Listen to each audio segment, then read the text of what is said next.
Morning, everyone. So, just taking a step back from the RC reviews real quick, and we're going to go on to something a little bit more helpful to a lot of the newcomers to the hobby. So, batteries.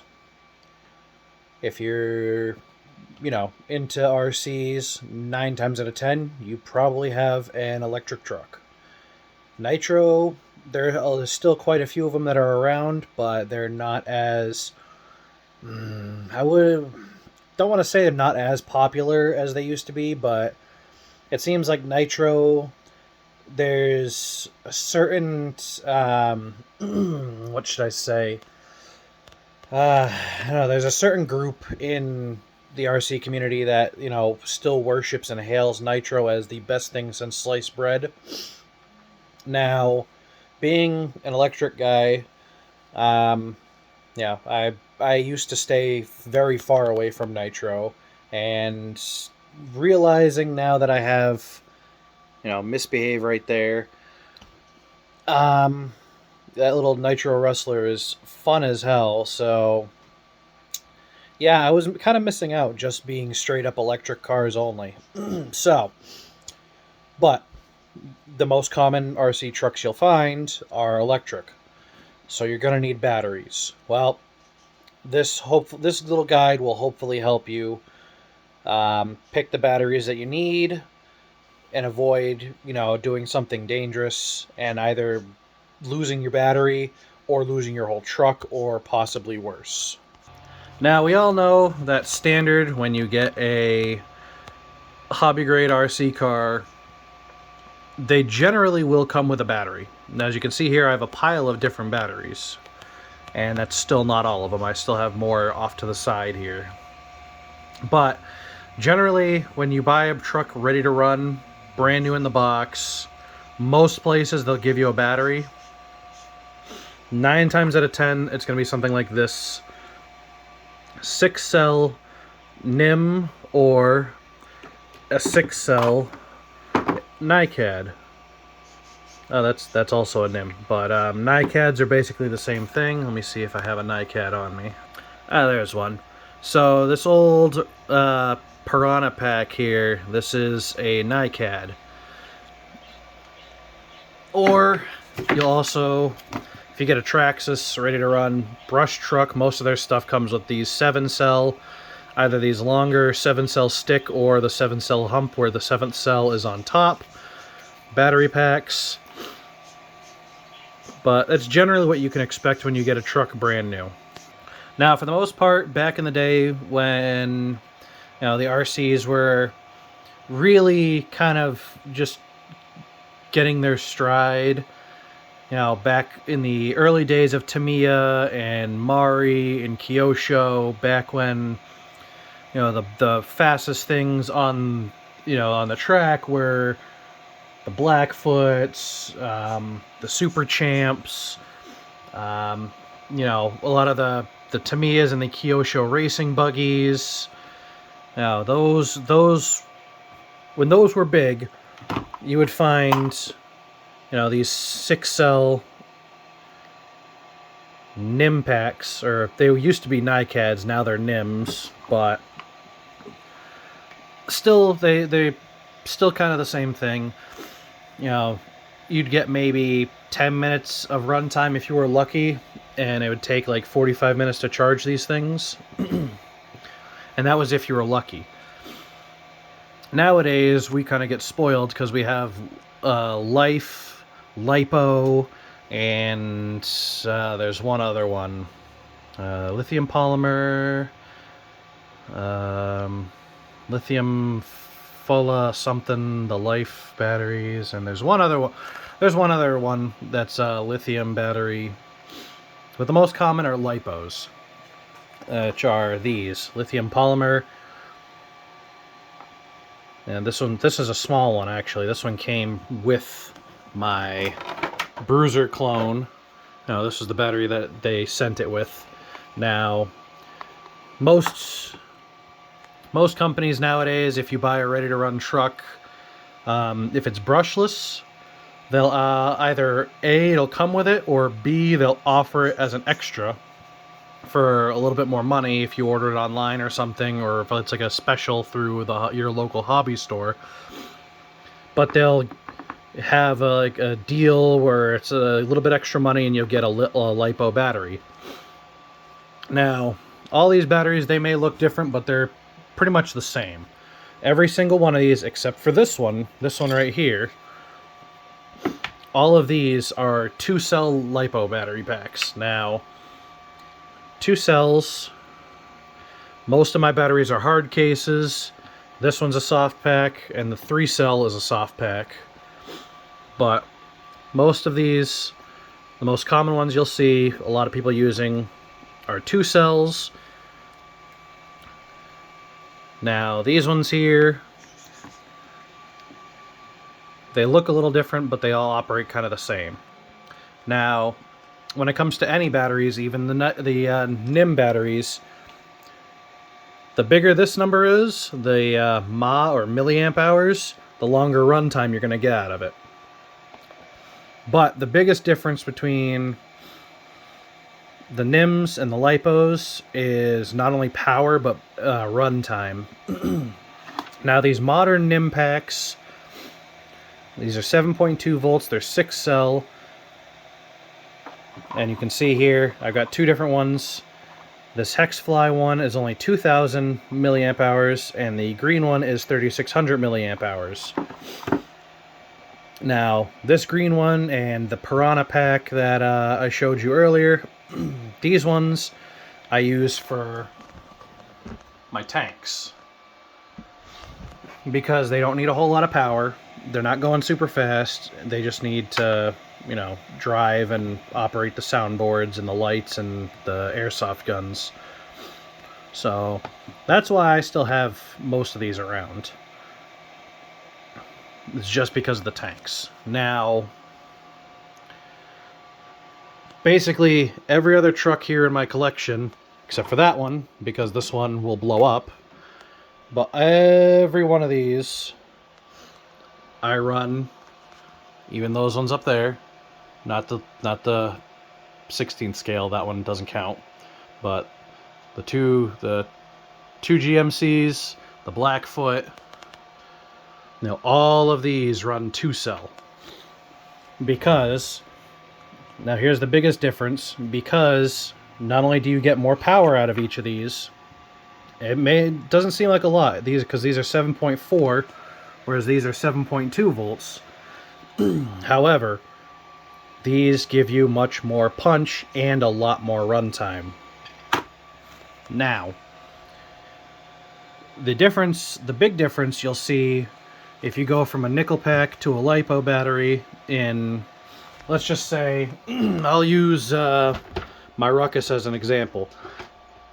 Using a nickel pack in this truck, it is a dog to get off the line. It's slow, it's cumbersome, but you put a LiPo battery in this thing and it takes off like a little rocket ship. Basically, like, same goes for any of these trucks that I run 2-cell on. Now, this truck is brushed, and just about everything else I have is brushless. We're not going to get into that today, but brushless, you'll get even more power and even more runtime, and they're a lot more efficient when it comes to battery usage. But that's a video for another day. Now, to pick your batteries that work for you. If you're a beginner and you're just getting into the hobby and you're getting your first truck, and say you go to Traxxas or your local hobby shop and they have a Traxxas, you know, any of the Traxxas XL5 trucks sitting there, the Bandit, the Stampede, the Rustler, the Slash, for a little while, run it with whatever battery they give it with you. I'm pretty sure those still come with the stock Traxxas 7-cell, like this, either the stick or the hump pack. Run those for a little bit, get a feel for the truck, because switching it instantly, before you have a chance to figure out how the truck works, going directly from NIM to LiPo, you're going to destroy a lot of stuff. A lot of stuff is going to get destroyed. You're going to chew through gears, tires, wheel hexes. You're just going to destroy all your stuff. And then you're gonna, and you know, some people, they're gonna complain, and then they'll go, oh well, why did I spend $300 on this and it broke immediately? Well, part of the hobby is fixing it and going again, but you can alleviate a lot of headaches by picking the right size battery. Now, generally, 2-cell are pretty general purpose. I do use them for racing. I use them for crawling. Like these two here are my crawler batteries. These go in my Ascender. Most of these, especially like this one, these two Venoms here, these I'll use as race batteries along with the 3-cell in my Baja Ray. And the rest of these are kind of just general use. I throw them in my bashers, my show cars, you know, my drifters, anything that I want to just run around and have a good time with, I run these. Or my Bruiser clone, because no, it's got a big enough battery tray, and it's not really a crawler, it's a trail truck, so it can't really do what that can, but it's still fun to just bust around in the woods and, you know, have a blast. But a lot of the bigger bashers, they'll require multiple batteries. That's why you see, you know, 4-cell, 6-cell, or 8-cell. A lot of the 4-cell trucks, you'll use 2 of these in tandem. If you're doing that stuff, make sure you have 2 of the same batteries. Don't go mixing and matching like this, because you will blow up your batteries. Especially if they're lipos, you do not want to do that. That is extremely dangerous to do. Now, a lot of these batteries here, they're also all different sizes. Like this one here, this one is the only one that'll fit in a lot of my older trucks. Like my Grasshopper, which is, you know, the Death Race Camaro. This is the only battery I have that'll fit in the battery tray of this. I can squeeze these ones in the battery tray for the Big Bear, but it's not, you know, the most comfortable fit. Again, this one is the only one that really fits. These ones, along with this one, are the only ones that fit in this battery tray. So, when you're picking your battery, you have to take into consideration the size of your battery tray, what your purpose for using the battery is for. If you're racing, if you're crawling, you're just bashing around the yard, their general purpose, you know, and you also need to figure out if your electronics are going to be able to handle it. Now, most modern electronics, like the ESC that's in this, the ESC that's in this, and the ESC that's in this, along with the one that's in this truck, even though those trucks are brushed, those will handle 2-cell LiPo batteries at most. If I try and put a 3-cell in there, all 4 of those ESCs will catch fire because it's too much for what it can handle. However, they all run 2-cell comfortably. The Baja can go up to, I believe, 4-cell, and I've barely pushed 3-cell, and I have to get all new wheels for it because these plastic bead locks that I got for it are all trashed. All the beads are, the screws that hold the beads together, because they're plastic, they all ripped open. So I can't even run that truck until I get new wheels because of this 3-cell LiPo. As you can see, the voltage difference between a 3-cell and a 2-cell, 2 cells are 7.4, a 3-cell is 11.1. It's a lot more power. It's a huge power difference. So that's why you need to make sure that your electronics can handle the battery you're trying to stuff in it. Also, the care between these batteries and these batteries is very different. These batteries, the NIMs and the NiCads, once they're dead, you can just toss them in a bin and let them sit until you're ready to charge them and use them again. However, LiPo batteries are different. These ones you have to take care of a little bit differently. LiPo batteries, they have to be at a threshold of, I believe it is 3.6 volts per cell, or 3.7 volts per cell minimum, or else it'll damage the battery pack. Which means you cannot put these away dead. You cannot run these in a truck that does not have a low voltage cutoff or some sort of device that tells you how much voltage you have left. Now, a lot of the guys who run the vintage trucks like I do, they will have a little voltage meter in between their battery and their ESC, so that way it tells them how much life each cell has, compared to, you know, all of these trucks that are, especially the brushless ones, that have a low voltage cutoff.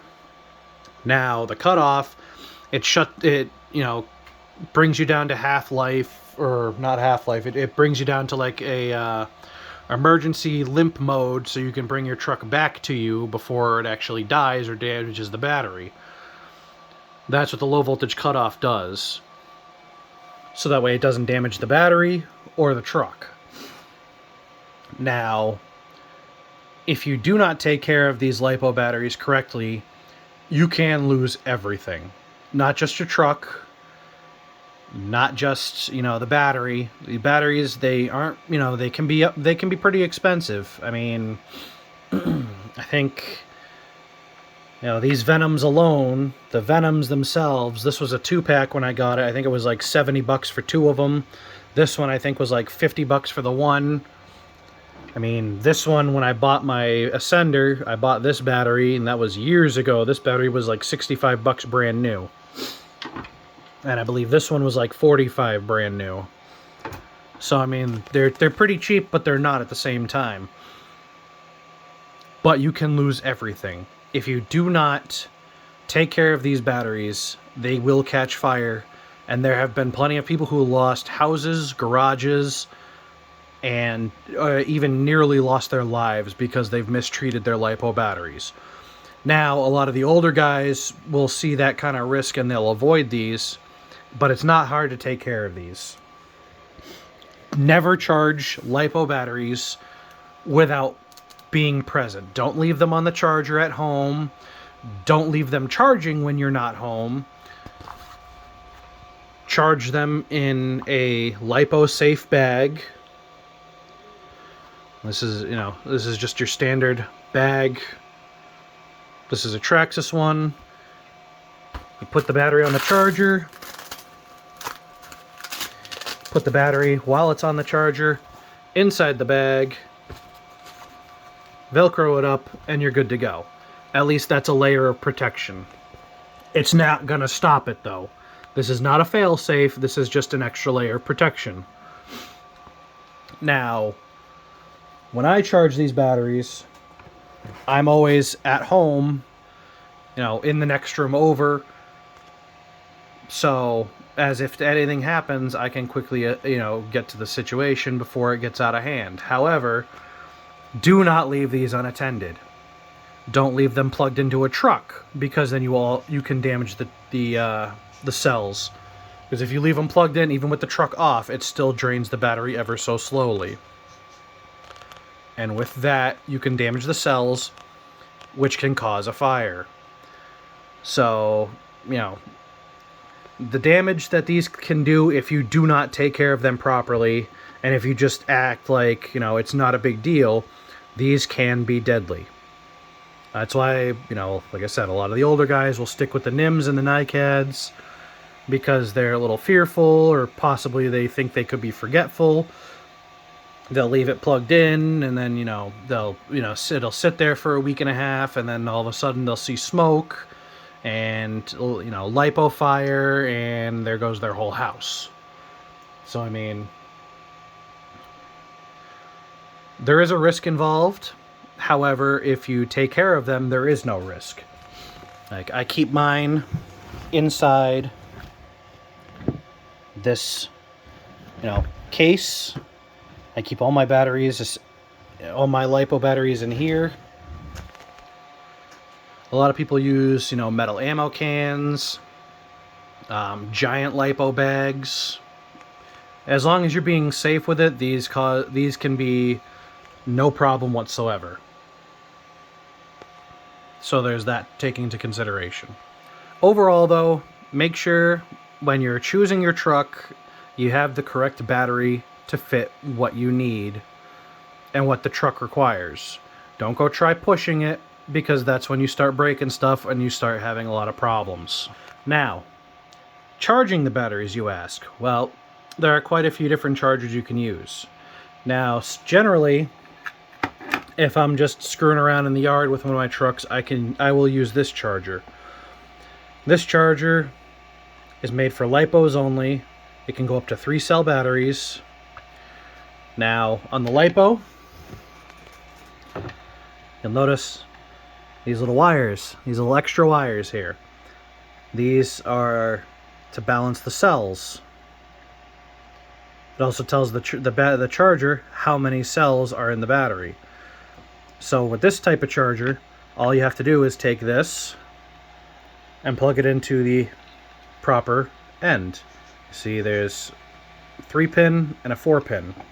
Well, this is a 2-cell. 2 cells have 3-pin connectors. And if this were plugged in, this battery would start charging. Now this is kind of what I think a similarity would be maybe a trickle charger. It charges the cells. It does a pretty good job balancing the cells, and it's not like super slow charging. It's kind of the middle of the range charging, but it's not the best charger in the world. Like I said, I use it for just general purpose.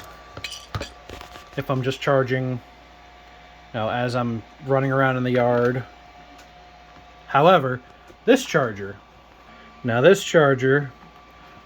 does a great job balancing the cells.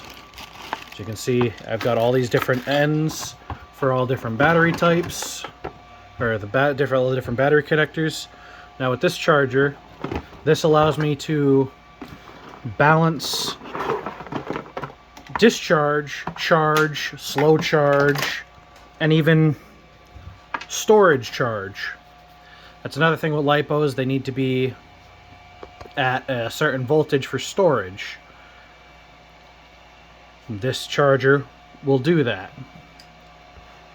Now, as you can see, you've got all these different little ports here. That is so that way you can take your end here. This has got a Dean's end. Reds go with the red. Black goes with the black. Now this would plug into the normal battery lead. Right now the battery I have out is an EC3, but you get the idea. You'd plug that in, and then here is the balance board. As you can see, this goes all the way up to 6-cell. The balance board plugs in here.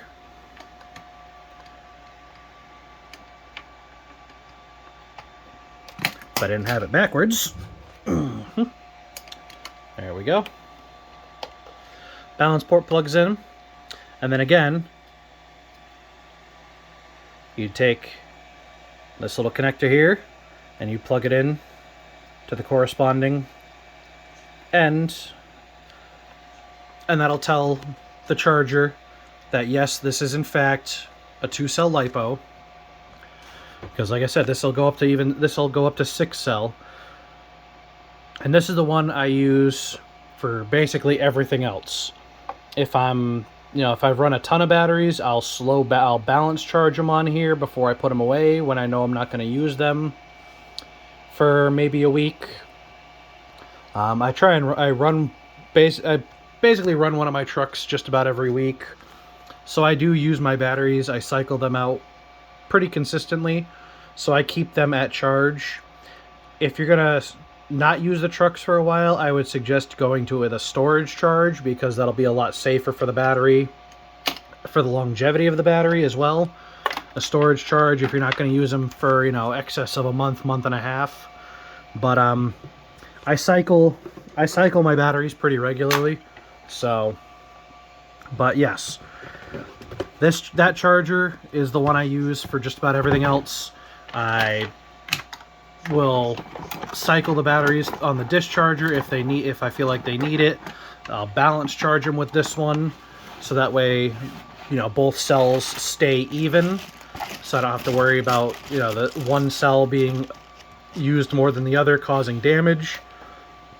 This even has a fast charge, so it'll, you know, it'll do a quick charge, a normal charge.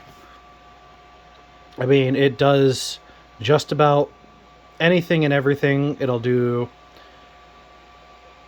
NICADs, NIMS. This is a great charger. I've had a couple other chargers before this, and this is probably the best one I've had. So, I mean, this charger is great. It's expensive, but it's great. It does what it's supposed to, and then some. So I'm very happy with it. And so far, it's kept all my batteries except for this one for some reason. This one, it'll charge and it'll immediately discharge, and it has like no battery life to it. It'll immediately go to